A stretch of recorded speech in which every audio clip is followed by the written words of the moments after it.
আসসালামু আলাইকুম ভিউয়ার্স, আশা করি আপনারা ভালো আছেন। আপনারা যারা বিভিন্ন জেলার সিভিল সার্জনের কার্যালয়ের স্বাস্থ্য সহকারী নিয়োগ পরীক্ষার প্রস্তুতি নিচ্ছেন তাদের জন্য আজকে আমি গুরুত্বপূর্ণ 3টি গণিত সমাধান করাবো। আর এই গণিত সমাধানগুলো আমি ব্যাখ্যা সহ করাবো, কারণ আপনাদের এই পরীক্ষাগুলো অধিকাংশই লিখিত হবে, সেজন্য আমি ব্যাখ্যা সহ করাবো। তো ভিডিওটি স্কিপ না করে সম্পূর্ণ ভিডিওটি দেখতে থাকুন। এই গণিতে বলা আছে একটি আয়তকার ক্ষেত্রের দৈর্ঘ্য 20% বৃদ্ধি এবং প্রস্থ 10% হ্রাস করলে ক্ষেত্রফল শতকরা কত পরিবর্তন করবে। আমরা ধরি, এখানে লিখতে পারি, ধরি দৈর্ঘ্য কি আয়তকার ক্ষেত্রে দৈর্ঘ্য, ধরি দৈর্ঘ্য কত, আমি যেভাবে করে আপনি এভাবে হলে করলে হবে। ধরি দৈর্ঘ্য 100, ঠিক আছে, এবং প্রস্থ প্রস্থ কত ধরলাম, প্রস্থ ধরলাম 100, এভাবে ধরে নিলাম। তাহলে দেখেন আয়তক্ষেত্রের ক্ষেত্রফল কি হবে, দৈর্ঘ্য গুণ প্রস্থ। তাহলে এখানে ক্ষেত্রফল কত হবে,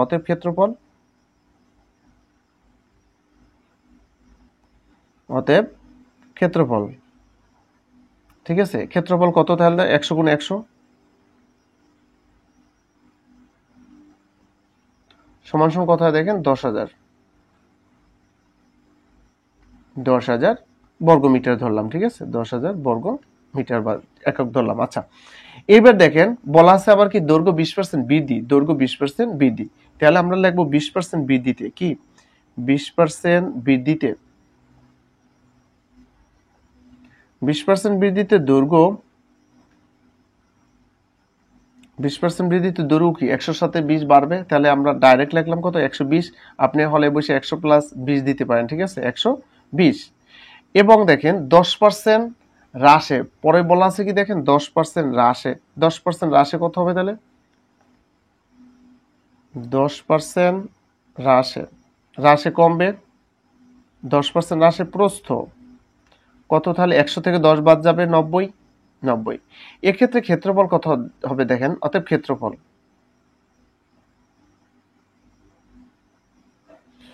ক্ষেত্রফল হচ্ছে আপনার কত হবে, তাহলে 120 গুণন হচ্ছে কত, 90 সমান সমান কত হবে, 9 বারং কত হয় 108, শূন্য আছে 2টা, এত, ঠিক আছে।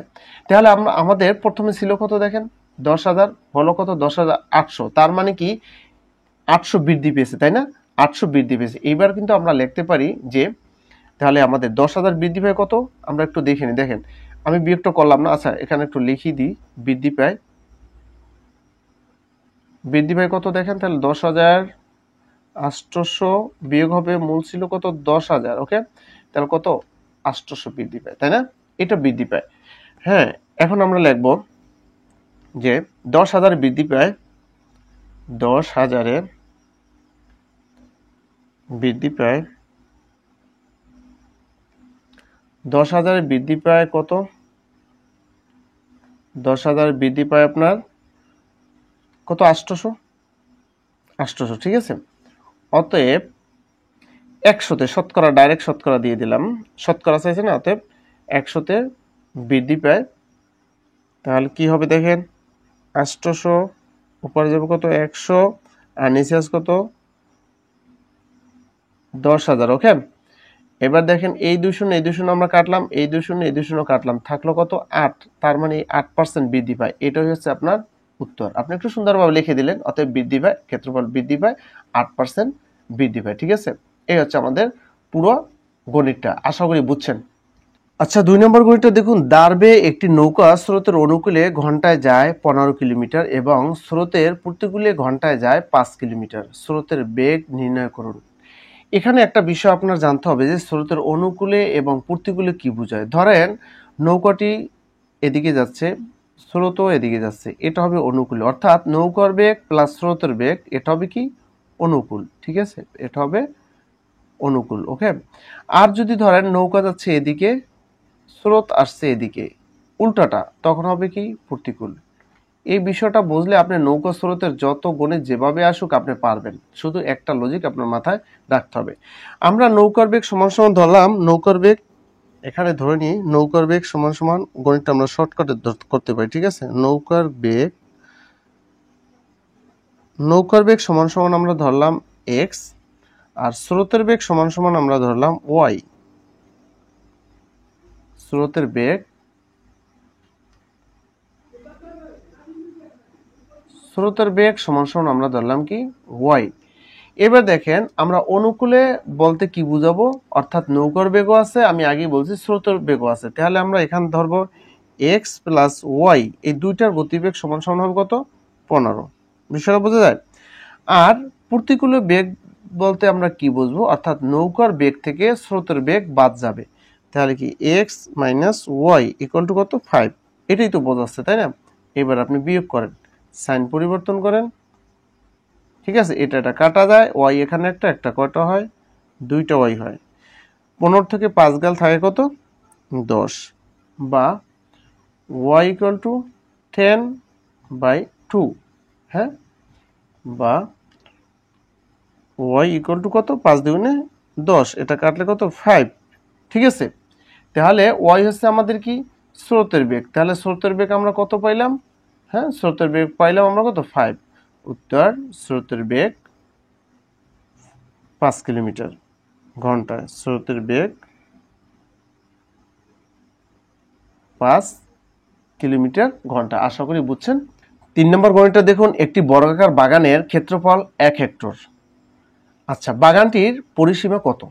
এখন এই ধরেন আমরা আগে আইকা নিলাম, এইটা হচ্ছে ধরেন বর্গাকার বাগান, এটা হচ্ছে বর্গাকার বাগান, আর এর ক্ষেত্রফল আছে 1 হেক্টর, তাই না। আমরা বর্গক্ষেত্রের বাহু যদি আমরা এ ধরি, দেখেন এ ধরলাম, তাহলে বর্গক্ষেত্রের ক্ষেত্রফল কত হবে? বর্গক্ষেত্রের ক্ষেত্রফল তখন কি হবে, এ স্কয়ার।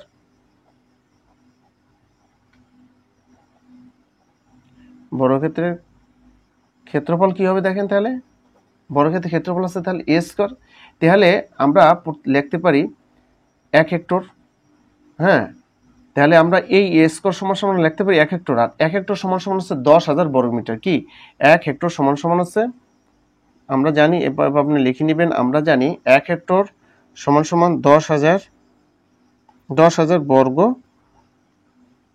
বর্গ মিটার, ঠিক আছে। তাহলে প্রশ্ন মতে আমরা জানি এই বর্গক্ষেত্রে এক বাহু যদি এ ধরি, তাহলে এর ক্ষেত্রফল হবে এ স্কয়ার, তার মানে কি তাহলে এ স্কয়ার সমান সমান 10,000 বর্গ মিটার, তাহলে আমরা লিখতে পারি প্রশ্ন মতে এ স্কয়ার সমান সমান কি 10,000 বর্গ মিটার। হ্যাঁ, আমরা উভয় পক্ষকে বর্গমূল করি, তাহলে দেখেন কি হবে, এ স্কয়ার ইকুয়াল টু 10,000, এটার বর্গমূল করি, বর্গমূল করলে আমরা কি পাই দেখেন, স্কয়ার রুটে কাটা যায়, তাহলে এ আর 10,000 বর্গমূল কত হয় 100, কি হবে 100। তার মানে কি আমরা এই বর্গক্ষেত্রের এই এর মান পাইলাম কত 100। বিষয়টা বুঝছেন, এখানে 100, এখানে 100, এখানে 100। হ্যাঁ, এখন বলা আছে কি যে বাগানটির পরিসীমা, পরিসীমার সূত্র কি, পরিসীমার সূত্র হচ্ছে কি, আমরা জানি কি পরিসীমার সূত্র হচ্ছে এ 4 কি, এটা যায় না, পরিসীমার সূত্র কি 4a, তাহলে আপনি ধরেন তাহলে 4a, তাই না, অতএব পরিসীমা 4 যদি হয় তাহলে 4 এর মান আপনি কত পাইছেন 100, এখানে করে ফেলি, তাহলে কত হয় 400। তার মানে এই বাগানটির পরিসীমা কত 400, তাহলে আপনি উত্তর লিখলেন, উত্তর বাগানটির পরিসীমা, উত্তর পরিসীমা কত 400 মিটার, ঠিক আছে, আপনি যেটা পারবেন এটা। তো ভিউয়ার্স, আজকে ভিডিওটা এ পর্যন্তই, এই হচ্ছে আমাদের সম্পূর্ণ গণিতটা। তো আপনারা যারা এখনো আমার চ্যানেলে নতুন সাবস্ক্রাইব করে নেয়, অবশ্যই চ্যানেলটি সাবস্ক্রাইব করবেন। আর আপনাদের জন্য এই স্বাস্থ্য সহকারী নিয়োগ পরীক্ষার জন্য আমি একটা স্পেশাল সাজেশন তৈরি করেছি। আপনাদের যাদের সাজেশনটা প্রয়োজন, স্ক্রিন দেওয়া হোয়াটসঅ্যাপ নাম্বারে যোগাযোগ করবেন, সামান্য পারিশ্রমিকের বিনিময়ে পিডিএফ ফাইল হোয়াটসঅ্যাপে দেওয়া হবে, ঠিক আছে। ভালো থাকবেন, অল দ্য বেস্ট।